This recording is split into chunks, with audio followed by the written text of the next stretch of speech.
earnings by around £1,600 a year. So put simply, without a solid foundation in maths, our children risk being left behind, shut out of careers they aspire to, and the lives that they want to lead.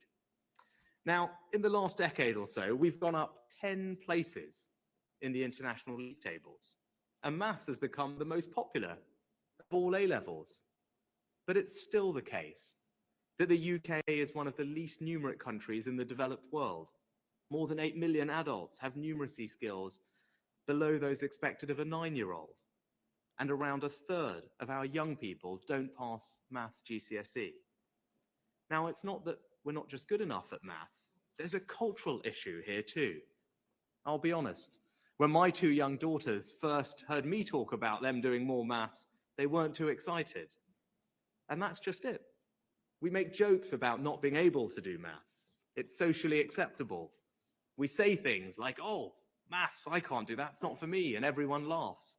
But we'd never make a joke like that about not being able to read.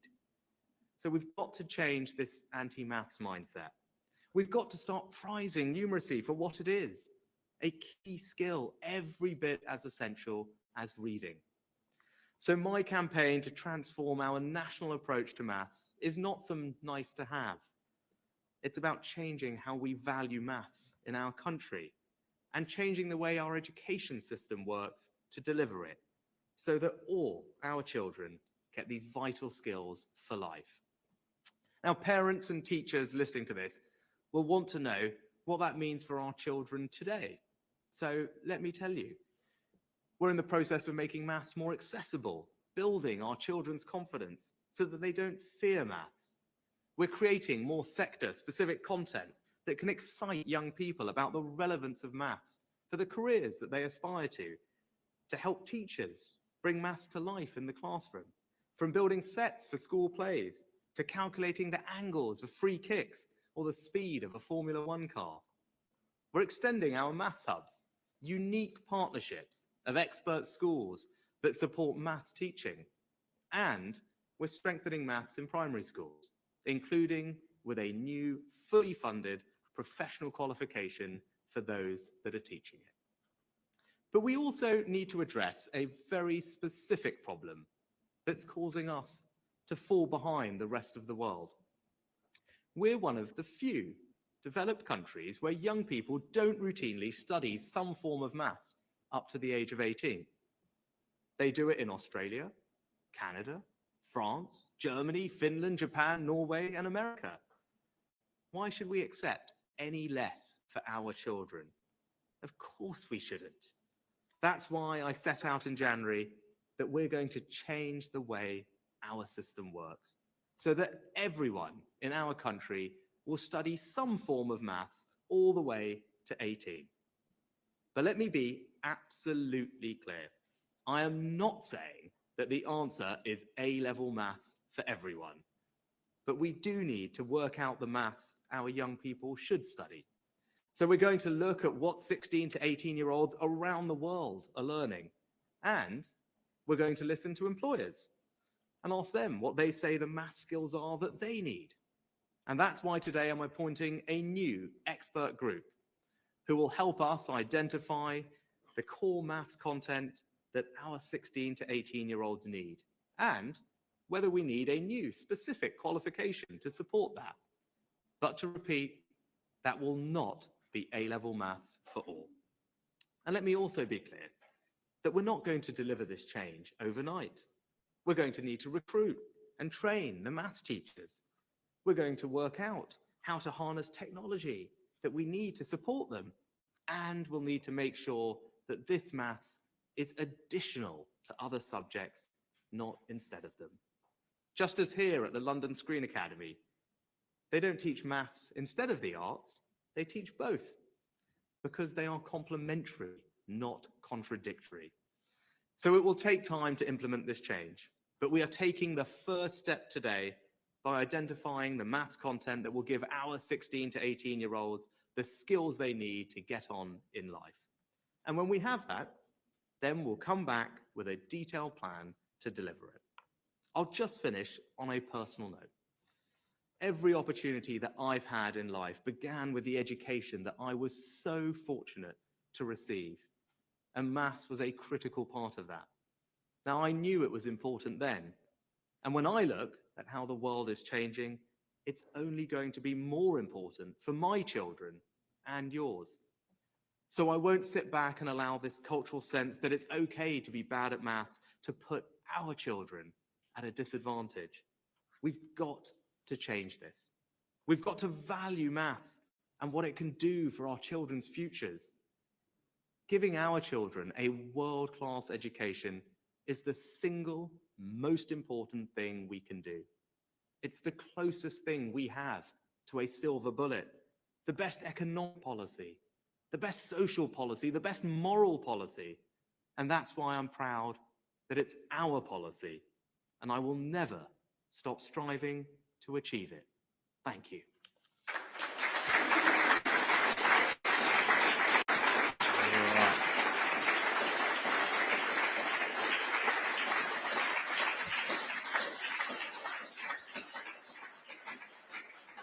Thank you. Right, thanks very much. Now we've got time for a good bunch of questions. So before we get to the media, I was going to see. Now, do you guys have any questions to start with? And then we'll see who else has some. I've got a question. You mentioned that A-level maths isn't for everyone. So will we see like more kind of diversity in the different types of maths courses that we could potentially do post 16? Brilliant. That is exactly what we're going to see. And I think when I first announced this in January, everyone was very panicked that it meant A-level maths for everybody. And that's why I wanted to be crystal clear that it's not. Now, it's great, though, that let's recognize, more and more people are taking A-level maths. And as Gillian will remind us, it is now the most popular A-level. Right, so it's a sign of progress. But what we're announcing today is a new expert group of people drawn from academia, from business, from all sorts of walks of life, from education, and they're going to help us figure out exactly what that content should be. And one way we're going to look at that is by talking to businesses and say, in all these different industries, what are the type of math skills that you value and that you need? And we're going to look around the world, because as I pointed out, we're literally one of the very few developed countries where we don't have our children study maths up to 18. So we're going to look around at all those countries I mentioned and say, well, what are all their students studying between 16 and 18? Because that should give us a rough sense of what you need. And we'll put those two things together, and then we'll say, aha, this is it. And it won't be A-level maths. It will be something different. And then we'll figure out how to deliver that. So you're exactly right. So hopefully that sounds good and gives you some reassurance as well. Right, who's next? Anyone else? All good? No others from you? Anyone else have some questions before we get over to the media? Okay, gosh, it's very quiet. Anyway, actually, I'll broaden up. Do you have any questions on things that are not related to maths? I'm also fine for those. All fine? Right, okay, well, we'll turn to the media for some questions. So we start with the BBC. Thank you, Prime Minister. Chris Mason, BBC News. You talked today about an aspiration, but with very little detail. And yet, the context is one where, for many pupils and parents, there's going to be further disruption to their education with strikes coming up, as well as the prospect of strikes going on for months and months ahead in the NHS. Shouldn't the strikes and sorting them out quickly be your priority? Right, thanks, Chris. So lots in there. The first thing to say is let's talk about what's going on in schools, and there'll be some teachers here. And the first thing I want to say, and Gillian would echo this, is that I think our teachers do an incredible job. I think you've probably heard from what I said earlier. I think delivering a world-class education system is about the most important thing that we can do for our children's futures and for our country. And that starts with having the best teachers. I think all the research tells you that, our own experience as parents tells you that. The most transformative thing for a child's education is the quality of the teaching. And that's why it's right that we respect, we revere, and we support our teachers. And I'm so grateful to them for the incredible job they do. And that's why we worked really hard to find a way to come to what I thought was a reasonable and fair settlement on pay. And it represented about an 8% increase for most teachers, around a 13% increase for new teachers, taking their starting salary up to £30,000 over the course of the next year, which is something that we'd committed to do a couple of years ago, and I'm pleased that we're able to deliver that. But it's not also just about the money. One of the things that we hear a lot from teachers is about workload. and finding ways to reduce that. So what we'd actually worked out with the unions, and Gillian did a great job, is identifying ways to reduce the workload by about 5 hours a week. And so put together, we thought that that was a reasonable and fair package in the circumstances. So obviously I'm disappointed. And as I said, I don't want our kids' education to be disrupted. I think no one wants to see that. Our door is always open, and we continue to hope that we can find a way through. But as I say, that's the situation on that. And we are able to focus on that. But it's also right that we look to the future. It's also right that we think about our kids and how we can make sure that they can fulfill all the opportunities ahead of them, live the lives that we want them to live, make sure they can enter every career, compete with everyone around the world, go about their daily lives, getting their mortgage, figuring out the discounts, all the things I talked about. That's fundamental to building a strong country and a strong society. And it's right that we embed the plans for that. I admit, as I said, not going to happen overnight, right? This is a big long-term reform, but we're taking the first step today. And as brilliant first question was about, it's about figuring out, well, what's the content? And once we've got the content right, then I can come back and then talk to you about, well, what does that mean for the new teachers, how we're going to teach the course, and then how we're going to roll it out. That's the first step on that journey. Look, on the NHS, look, I think let's start with the positive news, right? It's slightly lost, I think. The positive news is that the union with the largest number of NHS workers, Unison, actually voted to accept and support the new deal that we put forward, right? And I think people might have not quite got that over some of the coverage. NHS workers are represented by about half a dozen different unions, and the largest one of those, as I said, voted to accept the deal, and not just by a little bit, overwhelmingly, by almost 3-1. I think from the numbers that I saw. I think that's a good, very positive step, and I'm really grateful to them for that, and more generally grateful to all our fantastic NHS workers for the job that they do, particularly coming out of the pandemic, as we know it's been challenging. And again, similar to what I was saying on schools, that's why we worked really hard to put in place what we thought was a reasonable, fair, responsible pay settlement. And I'm actually pleased that those union leaders recommended that deal to their members, and the RCN leadership actually said that the government had made progress in the talks, improved the offer, and they went and recommended that offer to their members. And you can see that, I think, in the narrow nature of the vote. Kind of, I think it was 54-46, so it was a very narrow vote rejecting the pay offer. And indeed, when you look at the turnout, it's a minority of members of that union who are voting to strike. And I think, voting to strike with no derogations, given the closeness of the vote, is obviously disappointing, and I think everyone will be concerned about the impact on patient care. But as I said, our door is always open to have talks, and there are other unions who are currently in the process of balloting their members, and hopefully they can see that the offer that we put forward is a reasonable one that recognises their hard work and the contribution they make, and also recognises that we have to do these things in a way that's affordable for taxpayers, but also gets inflation down. Right. So the first one of my priorities to halve inflation. That's because all of you in this room, everyone watching, is impacted by the cost of living and what they're seeing with their bills. I think we all share a desire to ease that burden, and that means being disciplined as well, so we can get inflation down, ease the burden on bills, and that's what we're going to do. Right. Can I turn to Sky next? Thank you, Prime Minister. Beth Rigby from Sky News. Prime Minister, you talked about your excellent independent education and the way in which that built your maths abilities. You also said a third of kids fail maths at GCSE, and you said that this was a cultural issue, but isn't it a provision issue? Because nearly half of maths teachers around secondary schools here in Islington or in Hackney next door, they don't have a specialised maths teacher at state school teaching the maths, not 16 to 18, but up to GCSE. So I put it to you, for parents listening to this today, wouldn't it be better if, as Prime Minister, you actually gave a commitment that kids would be given the tools in state schools to pass maths at GCSE, and make a commitment to that and fix the basics before you talk about the next steps? Because for many parents, they can't even get a good state school maths teacher for their secondary school kids. Thanks. What the good news is, we're doing both, right? And that's positive. Of course, we can't wait till 16. We've got to make sure that we not only change the culture of how we approach maths as a society, and that's something that's pervasive and will take time, but we're starting actually at primary school. And I highlighted a couple of the great things that Nick and Gillian are doing. One of them is something called Maths Hubs. And we now have 40 of these hubs, which are specialist schools that help train other schools in how to teach maths at primary. And they work. Actually, we know the evidence tells us they work, or the research tells us that they work, and we're rolling that out. So actually, over the course of this parliament, we'll get to around, I think Nick will correct me, about 3/4 of all primary schools. And so that's a great innovation. I talked about the curriculum changes we're making just to help make the content more engaging. And I remember talking to a fantastic maths teacher, who was using, I think, as I mentioned in my speech, actually talking about football and free kicks to teach time and distance and angles. And it's things like that that actually really help. But also, you talked about teachers at primary school.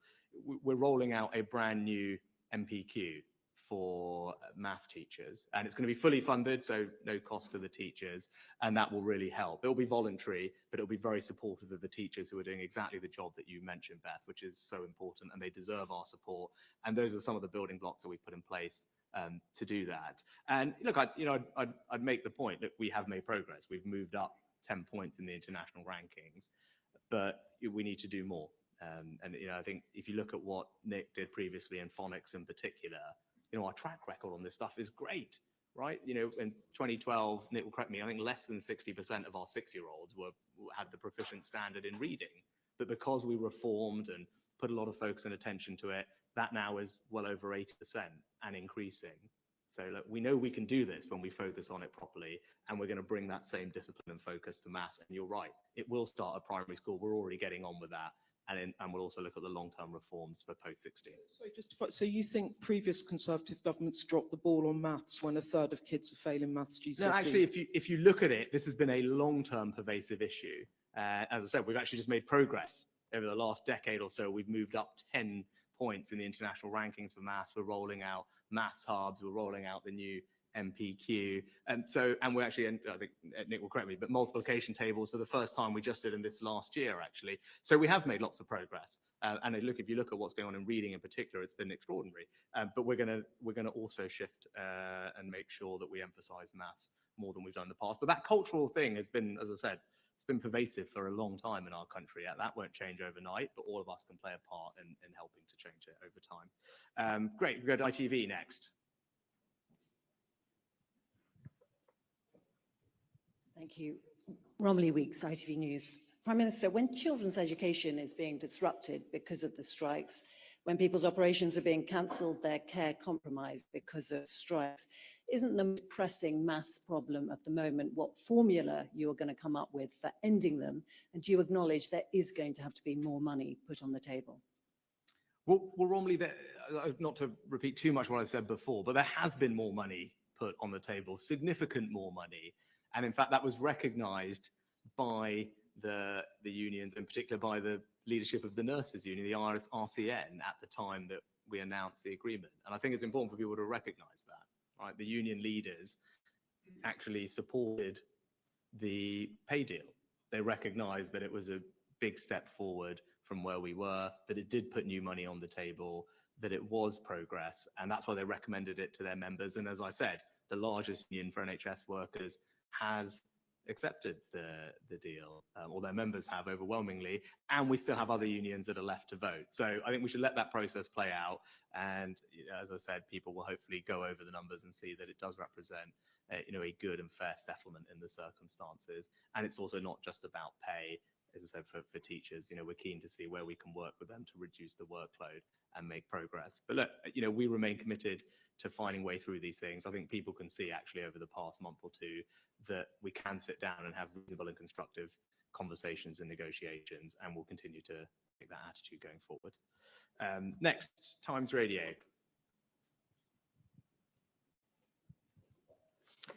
Good morning, Prime Minister. Lucy Fisher from Times Radio. You said this morning that it will take time to implement the Maths to 18 policy. Can you give any rough timescale of when you'd like to see that start? And secondly, I wanted to ask you about NHS waiting lists, which you've vowed to bring down and to reduce the time that patients are waiting for treatment.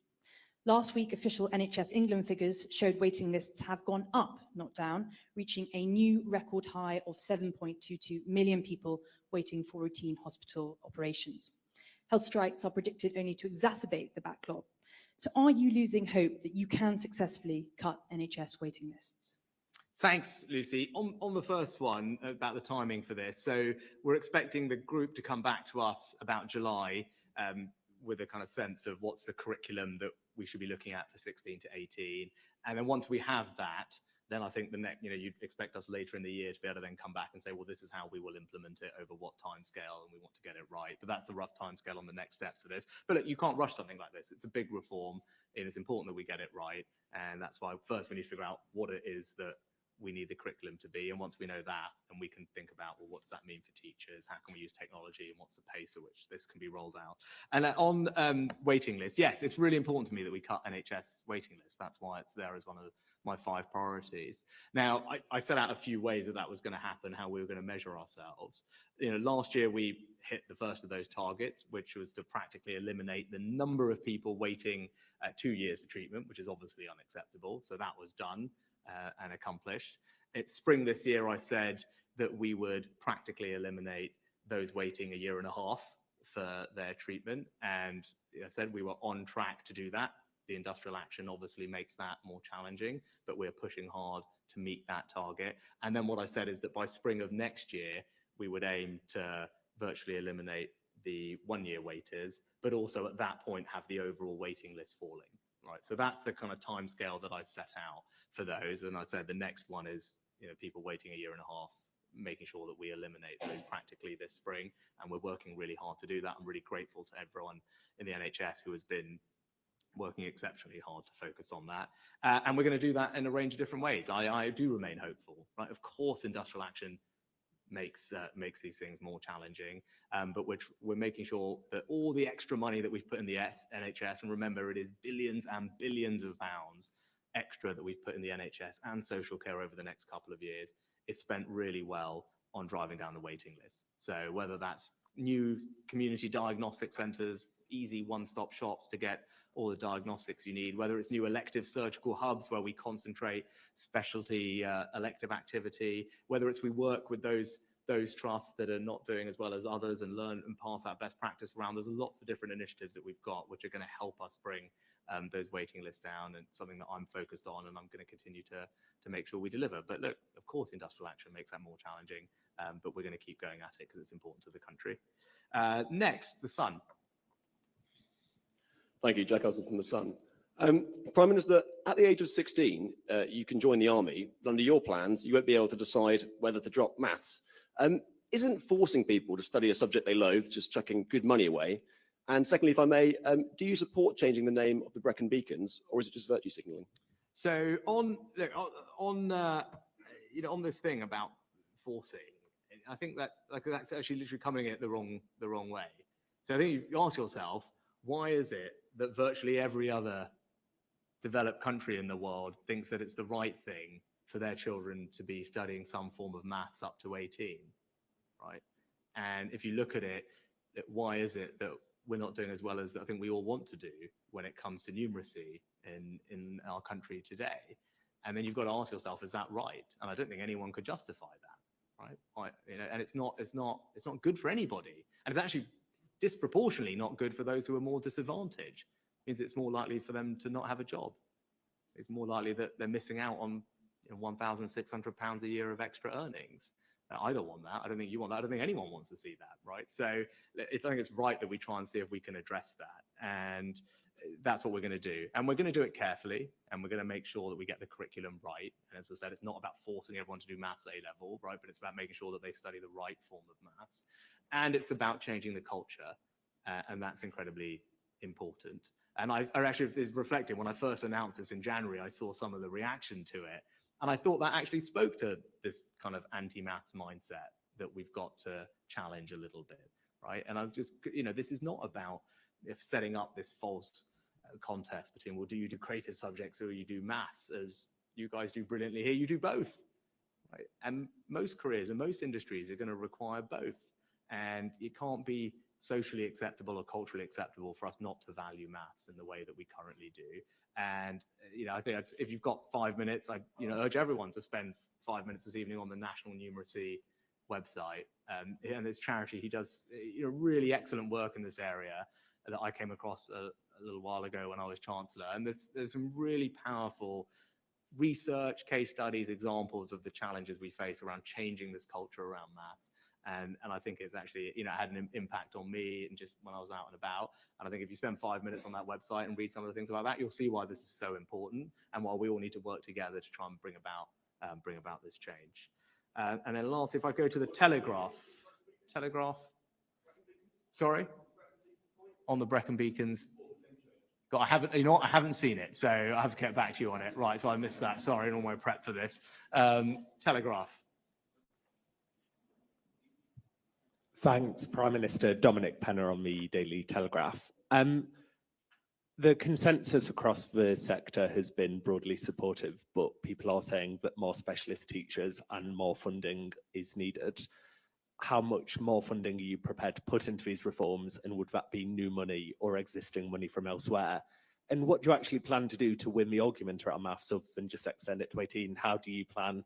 What arguments would you make to change that anti-maths mindset? Yeah, no, great couple to finish on, Dominic. So thank you. So look, firstly on teachers, yes, look, we need already, and we will need more maths teachers, and we know that.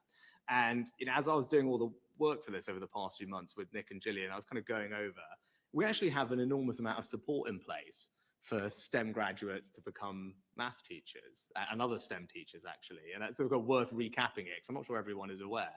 So now if you're coming from one of those backgrounds, you can get a tax-free bursary worth up to £27,000 to take your teacher training. Right, so that's I think most people will see that that's a significant sum to kind of incentivize you to come from those backgrounds, tax-free, to go and do teacher training in these subjects. And then, but we don't stop there. We don't stop there. In these particular subjects like maths and other STEM subjects, and in particular parts of the country where there are shortages or we really want to add extra help, if you go and work in those subjects or in those areas, you can get extra payments worth around £5,000 a year, tax-free, for around 5 years. And that all comes on top of your starting salary, which is going up to £30,000. So those are some of the things that we've got in place, because you're right, we need to attract more people into these STEM areas. And those are some of the provisions that we put in place. As I said, £27,000 tax-free bursary when you're training to become a teacher. And then on top of that, payments worth up to £5,000 a year for the first few years, because all the evidence tells us it's those early years that are so important to keeping teachers in the profession. And that's why we focus on raising the starting salary. It's why we focus these extra payments on those early career teachers. And look, it is making a difference and things are improving, but we've got work to do there. And that's why, as I said, when we come back with a more detailed implementation plan for this, we'll be able to look at, well, what does that mean for future maths needs? But I also think it's not just about money. It's as we change the culture and more people study maths, we'll get a virtuous circle, actually, because there'll be a bigger pool of people to be able to draw from to teach these subjects. And your second question is about how do we change the culture, right? Which is really important. As I said, everyone should spend 5 minutes on the National Numeracy website when they get home today. But I think it's about, first of all, with content in primary schools, and that is about giving teachers the confidence to teach it. And that's why the maths hubs are so important, and this new MPQ we're going to roll out is so important, because if the teachers are confident, then it makes a big difference on the kids. And then part of what's making the teachers confident and making the kids engage is having the curriculum that is engaging. And as I said, and Gillian did brilliantly in her opening remarks, it's all the things where you are doing maths, but you don't quite realize you're doing maths. And it's making our curriculum reflective of that. And as I said, much more fun to learn about how a free kick than it is probably to do time and distance equations or angles, right? And it's things like that which increasingly we are putting into the curriculum that I think you can see children responding to really well. And then it's about us having a conversation as a country, right? About us just changing how we approach this. So it isn't okay to say, well, I don't do maths and everyone laughs, right? That doesn't happen overnight, right? And I think all of us have probably, if we're being honest with ourselves, all of us have been in a conversation where that has happened.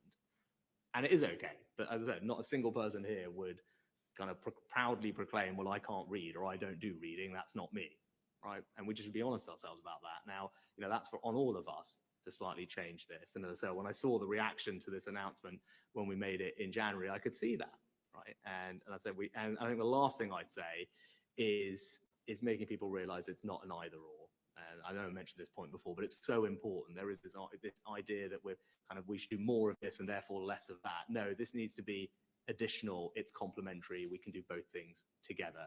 And if we get this right, I tell you, if we get this right, we will do something really special for our young people, right? It will be setting them up for success, not just in their careers, whatever they want to do, whatever you want to do, whether it's go and make the next Harry Potter or whatever, right?